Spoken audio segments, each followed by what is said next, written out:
Do you feel a shiver up your spine from fear? Yes, it's another story from the Nightshade Diary. You know what that means. Check under the bed and make sure no one or nothing is there. Is the closet door securely shut? Then leave your disbelief behind.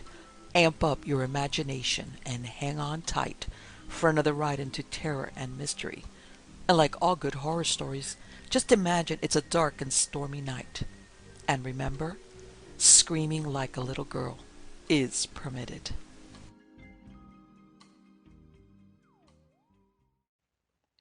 Terror in the Tatras by Winifred Finlay. On the outskirts of a village in the foothills of the Tatra Mountains in Poland, there once dwelt a forester and his wife, with two children, a girl and a boy whom they loved dearly. When summer came, the children played in front of the two-roomed wooden cottage the forester himself had built, and his wife spun and wove and sewed, while her husband worked in the pine forest that stretched up the great mountain ranges to the east and to the north. But all too soon the winter was on them, when the days were dark, the winds bitter, and the snow came whirling down, covering cottages and ground and trees. First the pond and then the river froze, and as it grew steadily colder and colder, and the snow continued to fall, from high up in the forest came the first howls of foraging wolf packs. Then all the work out of doors had to be done in the short hours of daylight, and the forester and other men of the village were careful never to venture far into the forest alone, and they always returned home before nightfall and saw all doors were barred, all windows firmly closed. As the cold increased, the howls of the hungry wolves grew louder as they searched for food, for an unwary hare or fox, for a reindeer weakened by injury, or a bear grown too old to defend itself. But sometimes, when the hunt had been unsuccessful, and the villagers looked out of their windows in the pale light of the early morning, they saw the dreaded prints in the fallen snow, and they hurried out to make sure their pigs and geese and ducks and hens were safe in the outhouses and cellars. Each year the long cruel winter claimed its victims, generally from among the very old or the very young. It was early one spring, when the girl was 9 and her brother 7, that their mother took her bed and died. "What is to become of us now?" the forester asked despairingly when they returned to the cottage after the funeral. "I already put some of our bread and goat's milk cheese in your bag," the little girl said. "Take your axe and go into the forest and work as you have always done. My brother and I will look after you and our home and all our stock." Shaking his head doubtfully, the forester did as he was bid. Heavy-hearted he worked in the forest, and heavy-hearted he returned home. But the minute he opened the door and saw the floor swept, the beds made, and the dumplings bobbing around in the soup in the iron cauldron above the fire, he gathered the children in his arms and wept for the last time. "I shall miss your mother for the rest of my life," he said, "but together we shall look after one another." "Will the pain inside of me always hurt?" the little boy asked that night. "It will grow less until you scarcely feel it," his sister assured him, and she hoped that this would indeed be so. As the summer months passed, the children still missed their mother, but because they worked so hard in the cottage and in the common fields, which belonged to everyone in the village, their grief, although they did not realize it, was not quite as sharp as it had been. They prepared for the winter exactly as their mother had done, drying herbs and plants, berries and mushrooms and fungi, and salting their share of the birds and beasts for which the villagers had decided there would not be enough food, and so had slaughtered and divided among the households. The last carp were caught in the village pond, the last trout in the river before they were frozen over, and once again the bitter winds flew down from the north, bringing with them the swirling snowflakes, and it was not long before the hungry wolves ventured nearer and nearer the village by night in search of something, anything to eat. One evening the forester returned late from a meeting the priest had called to arrange for a fatherless family to be cared for. The children were asleep on the straw mattresses in front of the kitchen fire, and pausing only to adjust the woven blankets and the sheepskins which covered them, he went quietly to his lonely bed in the other room and quickly fell asleep. Presently he stirred uneasily, and then sat up wondering why it was so light, and then realizing that although he had double barred the door, he had forgotten to close the shutters of his little window, and the moon had risen and was peering in with its pale unearthly light. Drawing around him the fur pelts which his wife had sewn together as their bed covering, he stared fascinated by the dazzling circle of light, wondering why he had never before noticed how big and splendid, and at the same time how frightening, the moon was. He leaned forward to look more closely, but suddenly the rays were cut off as the head of an animal, covered with white fur and with deep-set eyes, appeared at the window, and first one paw was raised, and then a second, as though in entreaty.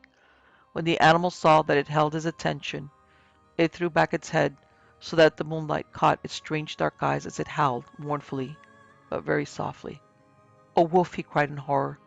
He leaped out of bed, pulled out his clothes and boots, and seizing his lantern and gun, walked quickly and quietly through the kitchen. But as he drew back the second of the heavy wooden bars which held the door securely closed, his daughter stirred. "What is it, father?" she asked sleepily. "A wolf, a great white wolf. I mean to go out and shoot it. Bar the door after me, child." "Oh, father, it is not safe for you to go out alone at night," the little girl cried, but the snowflakes swirling in the moonlight dazzled her, and though she could hear her father shouting at the creature, and caught occasional glimpses of his lantern as he entered the forest, it seemed to her that all the world outside was filled with the eerie howling of the wolf, and as it grew fainter and fainter, she thought she could distinguish a mocking note such as she had never heard before in the cry of any wild animal. Troubled, she barred the door and hesitated, then opened the shutters of the kitchen window so that the firelight might shine out, and returned to her bed, and waited. Further and further into the woods the forester plunged, where frozen snow weighed down the branches of the pine trees. On and on he forced his way, following the tracks of the great white wolf, until the moonlight no longer penetrated the snow-shrouded canopy of interlocking branches, and he was completely dependent on his lantern. What a magnificent creature it was, and white.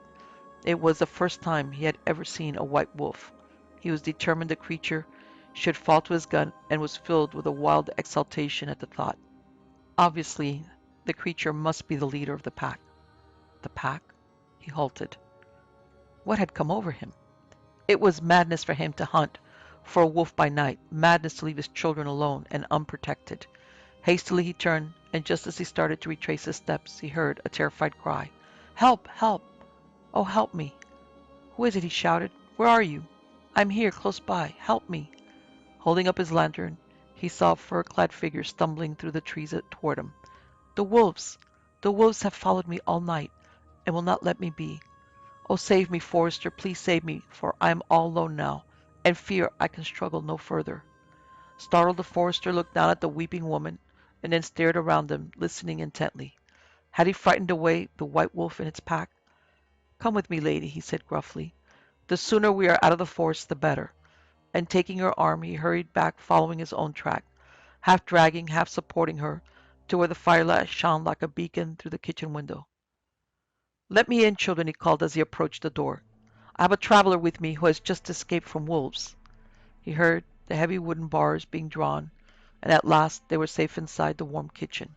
With a sigh of exhaustion, the traveler sank in front of the fire, pulled off first her fur mittens and then her fur hat, and her hair fell to her waist in a cascade of palest gold. As she shrugged herself free of her fur coat, the little boy, awakened by the arrival, sat up and stared at the woman in her richly embroidered dress, and reaching out a hand, touched the pale gold hair. "Are you a princess?" he asked, and now he touched the velvet gown. The lady smiled and held out her arms, and as the boy hesitated, she leaned forward, lifted him onto her lap, and kissed him lightly on the brow. "These are your children?" she asked, turning to the forester. "They are adorable." And she stretched out an arm to the daughter, but the little girl shrank away, busying herself with the fire and pretending not to notice. "Are you a princess?" the little boy repeated, and the lady shook her head and smiled sadly. "There is a bed for you in the second room," the forester said. "I shall sleep here on the floor with the children. You will be safe with us." "I am not tired yet," the lady said. "Let me stay here a while by the fire and watch the children sleep, and do you keep me company." The boy fell asleep at once, but the girl was troubled, and though she closed her eyes, sleep would not come. Soon she heard her father speak to the lady. "Tomorrow you must let me know what I can do to help you, for though you say you are not a princess, I know you must be a great lady, and I think you have never before been inside a cottage as humble as this. I'm a lady, and my father is rich, but in his castle I have never known such kindness as surrounds me here. My father wished me to marry a friend of his, an old man, whom I feared and disliked. When he would not listen to my pleading, I offered my groom money and jewels if he would help me to escape and drive me to relations who are more understanding than my parents. He readily agreed. We set off last night, but in the snowstorm we lost our way. It was not long before a pack of wolves picked up our scent and began to follow us, knowing that soon the horses must tire. When one stumbled, my groom bade me jump and flee while he fought off the pack. Even as I protested, the leading horse fell, and the sled with all my possessions and jewels overturned, and I was thrown to one side. My head struck against a tree, and I lost consciousness. When I recovered, I was alone. Somehow the groom must have driven on, but far away I could hear the long drawn out howling of the wolves, and I knew, she shivered. To you I owe my life. Go to your bed now and sleep, the forester said. There is nothing I or anyone can do tonight, but know that you can remain under my roof as long as you wish, and know that here you will always be safe. That night the little girl was awake long after everyone else was asleep, for she was filled with a fear she could not understand. The next morning the forester set out for the place in the forest where he had encountered the lady, intent on tracing her sled and discovering the fate of her groom and horses. So heavily had the snow fallen, it had almost obliterated the tracks they had made the previous night, but at last he reached the small clearing where the snow was churned and bore the deep prints of wolves and men. Fresh snowflakes were settling on ugly brown stains which had recently been red. What the wolves did not devour, robbers have stolen, he said when he returned. On hearing this, the lady wept bitterly. Alas, now I have neither the means nor the money to continue my journey, she lamented. What is to become of me? Stay with us until summer comes, and then, whatever you want to do, I shall help you, the forester said, whereupon the little boy hugged her, but the little girl turned away, wondering why the lady had no thought for the groom, who had saved her life at the expense of his own. During the day the lady saw to the meals and the care of the cottage and played with the children, and the little boy loved her, but the little girl feared her and watched silently when her father came home, and the lady waited on him and sat at his feet and listened to him as he talked about his work and the people in the village in a way he had never talked to her or her brother. With the coming of spring and the melting of the snow and ice, the lady wept again. I have been so happy here, she said, and now I must leave you, and I do not want to do that, for you three are dearer to me than my own relations. Then stay with us always, the forester begged. Be my wife and the mother of my dear children. And the little girl saw that so infatuated was her father that in less than a year he had forgotten all about their real mother, and she feared the lady more than ever. The next day the forester and the lady went down into the village to visit the priest and to ask him to marry them.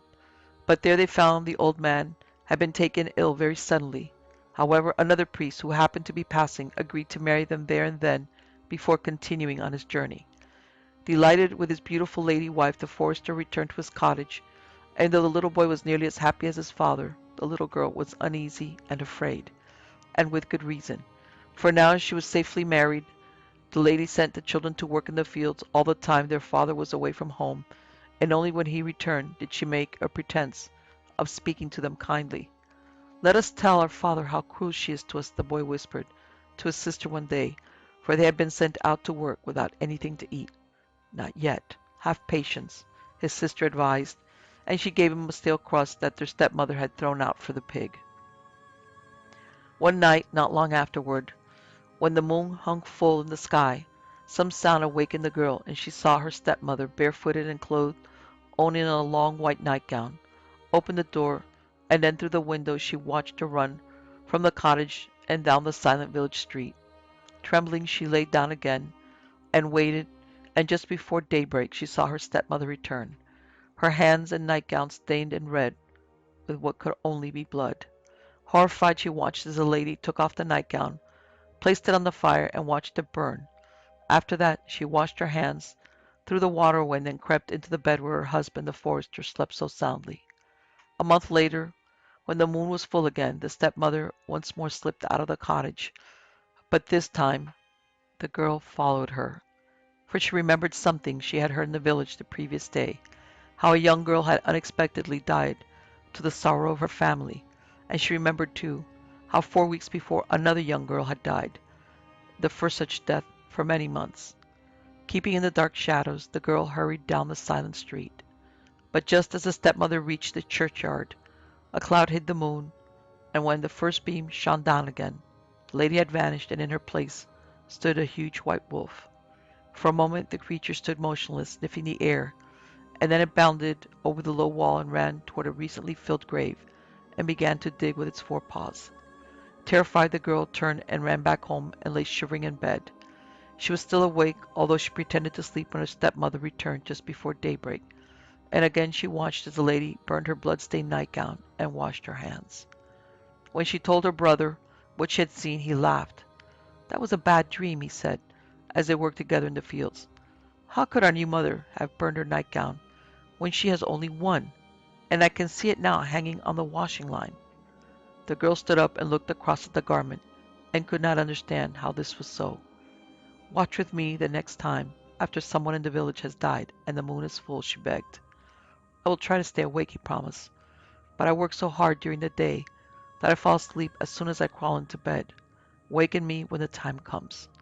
Anxiously the girl waited for news from the village, and she sighed with relief when she knew that no one was ill and no one had died.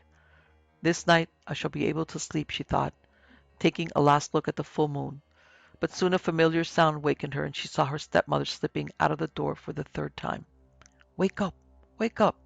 she urged, tugging at her brother's arm, but he slept on for all the world as though he were drugged. And so she set off alone, keeping to the dark shadows of the silent street until she saw her stepmother stop outside the churchyard. This time no cloud covered the moon. This time she saw her stepmother tear off her nightgown and immediately change into a great white wolf, and she screamed out in fear and shrank back against the wall as the terrible creature leaped on her. Awakened by that cry, the church verger flung open his window and leaned out. "A wolf!" he shouted. "A great white wolf attacking a child!" And he discharged the gun he always kept ready to hand, whereupon the wolf dropped the girl, seized the nightgown between its teeth, and bounded away through the village. "It is a forester's daughter, and she must have been sleepwalking when the wolf attacked her," the verger's wife said. "How are we to tell her father?" They carried the dead girl into their cottage, washed those savage bites, and dressed her in white, and they placed a single white wild flower in her clasped hands. The following day the girl was buried, and the stepmother sobbed louder than anyone, louder even than the forester, but in the boy's eyes there was suspicion as well as grief. 7 days later he went to the forge opposite the church, where the smith was busy at work. "I have come to you for advice," he said, "for you are the wisest man in the village. All evil things fear you because of your power over cold and hot iron." "What advice can I give you?" the smith asked. "2 nights ago I had a dream," the boy said. "I dreamed that the moon was full and my sister went out, and a big white werewolf attacked her and killed her. I woke and was afraid. Last night I dreamed again. Once more there was a full moon, and the white werewolf went hungry to the churchyard to dig up my sister and devour her." "Have you told your father?" the smith asked. "He would not believe me." "Or the priest?" "He is old and ill and would not understand."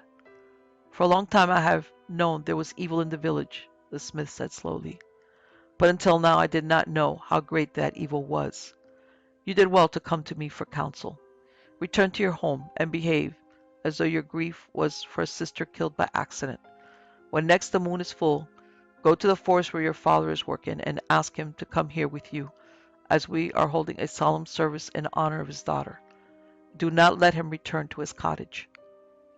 "And you will protect my sister?" "I give you my word that your sister, and indeed many others, will be protected." From every man who stopped at the forge, the smith asked a silver coin, a silver button, or piece of silver buckle or brooch, and everyone knew the reason and gave willingly. These tokens the smith melted down and made into a silver bullet. The women, knowing what was afoot and aware of the peril in which they all stood, brought to the forge what bread and spirits they could spare.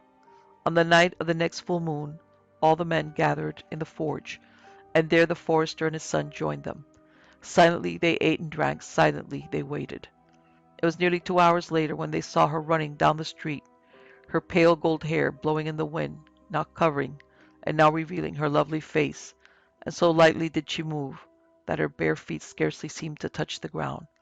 The forester would have hurried out to her, but the others held him back. Wait, they murmured. Wait and watch. She had reached the churchyard now, and there she stopped, tore off her nightgown, and the next moment in her place stood a huge white wolf. Lifting its head, it sniffed the air, and then it bounded over the low wall, making for the place where the girl had been buried 27 days previously. Now? The men asked quietly. Now, the smith agreed, and lifting his gun to his shoulder, he took careful aim and fired, and the silver bullet penetrated the white fur and lodged in the creature's heart. Lifting up its head for the last time, the werewolf gave one long, agonized howl and then collapsed. It was dead by the time the men reached it. I suspected nothing of this, the forester said. I thought her beautiful and unfortunate. I took her into my home in her need, but she brought only evil and terror and death with her. He helped the men bury the werewolf at a lonely place far from the village, and when they had set a huge stone over the grave, he took his son by the hand and together they set off for a new life in some far-off village where no one would know of the cruel white werewolf and the evil it had brought to innocent people. Getting Dead by William F. Nolan. He'd been trying to commit suicide for the past 6,000 years, off and on. No real pattern to it, just whenever he got really depressed about having to live forever, or when one of his straight friends died. For the most part, he found other vampires a gloomy lot and had always enjoyed outside non-blood contacts. But suicide had never worked out for him. His will to survive, to live forever, was incredibly intense and fought against his sporadic attempts at self-extinction. He had locked himself out of his castle several times and thrown away the key, figuring if he couldn't get inside to his casket before sunrise, he'd be cooked to a fine black ash. He'd seen dozens of movies about vampires and always enjoyed it whenever the sun melted one of them. Yet, each time he locked himself, he found a way to slip back into the damned castle. As a bat, or a wisp of smoke, or twice as a toad. His infernal shape change ability invariably defeated these lockout attempts. Then, several times down the centuries, he devised ways to drive a stake through his heart, but never got it right. Helsinki, stake through his shoulder. London, stake through his upper thigh. Dusseldorf, stake through his left foot. He limped for 6 months, and so on. Never once the heart, so he gave that up.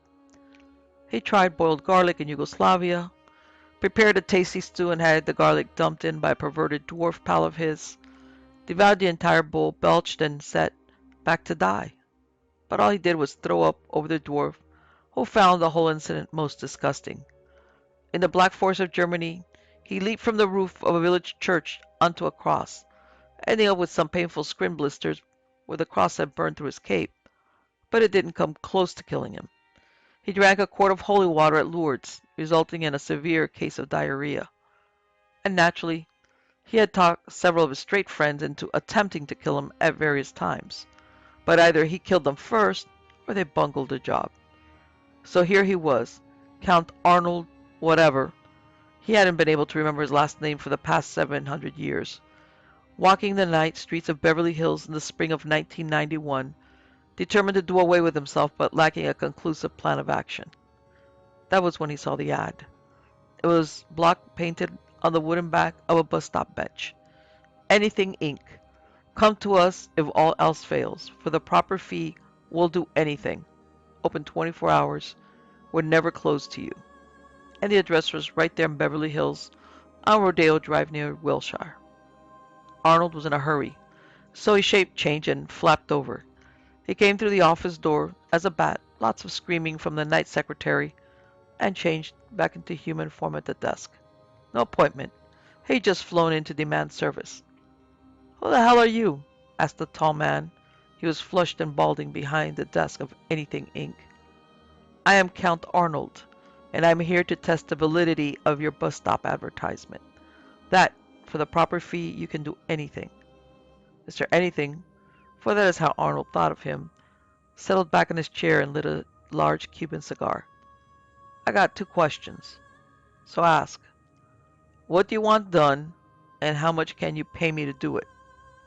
I want to stop being a vampire, and I will pay with these. Arnold produced a bag of emeralds and rubies, spilling the jewels across the desk. Mr. Anything put a glass to his eye and examined each stone. That took 10 full minutes. Then he looked up and smiled. How old are you? I am just a shade over 10,000 years old, said Arnold. And for the first 4,000 years, I was content to be a vampire. Then I got bored. Then depressed. I have not been really happy for 6,000 years. Mr. Anything shifted his cigar. I don't believe in vampires.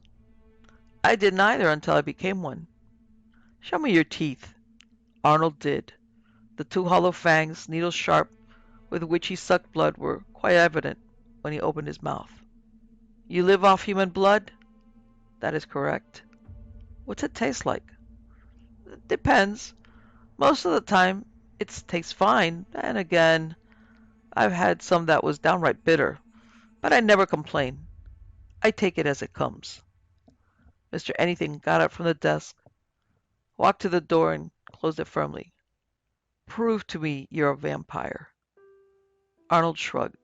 The only way to do that would be for me to suck all the blood from your body over a period of weeks, starting tonight. All right, said Mr. Anything, with a note of sourness in his voice. I'll take your word for it. I have tried literally everything to get rid of me, Arnold told him. But I'm very clever. I keep outsmarting myself. I just go on living. On and on and on. Living, living, living. I get your point, said the tall man. So, you have the jewels? They're worth a king's ransom. In fact, at one time, in Bulgaria, they were a king's ransom. But that's neither here nor there. What I wish to know is, and Arnold leaned close to him, how do you intend to dispose of me? Mr. Anything took a step back. Your breath. I know it's fetid. There's just no way to keep it fresh. He frowned. Well, I could chain you to a post in full daylight and let the sun. No, no, that's absolutely no good, said Arnold. I just shape change into a sewer rat and head for the nearest sewer. Sunlight's not the answer. Mr. Anything paced the room, puffing a cannon burst of cigar smoke. I'm sure that a stake through the heart would. Arnold shook his head. I tried the stake thing over and over, and I'm telling you, it's a waste of time. Come on. You gotta be kidding. You mean, even with you all snug in the coffin and me leaning over you with a big mallet to pound it into your chest while you sleep? Won't work. Vampires are light sleepers. When we feel the point of a sharpened stake tickle our skin, we jump. Arnold sighed. I just reach up from the coffin and tear your throat out. Mr. Anything thought that over. Yeah, well, that would not be so good. He kept pacing. Then he stopped, turned to Arnold, and clapped him on the shoulder. I got it, he grinned. Your troubles are over. Really? Arnold looked skeptical. Believe me, you're as good as dead. I mean dead, dead. My word on it. And they shook hands.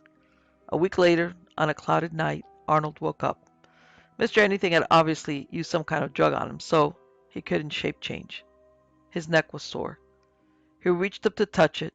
Something had bitten him. The wound was newly infected. There was blood on his fingertips. This was stupid. You don't kill a vampire by having another vampire bite him, or her. That's how it all starts in the first place. He felt the wound again. Multiple teeth bites. Not just the usual twin fang marks. Something else had bitten him, changed him. The clouds parted and the moon was full. Hair was sprouting out of skin in rough brown clumps, and he felt his jaw lengthen. Arnold howled. And he happened to be knowledgeable enough about the real world of night creatures to know that a silver bullet was totally ineffectual. Damn!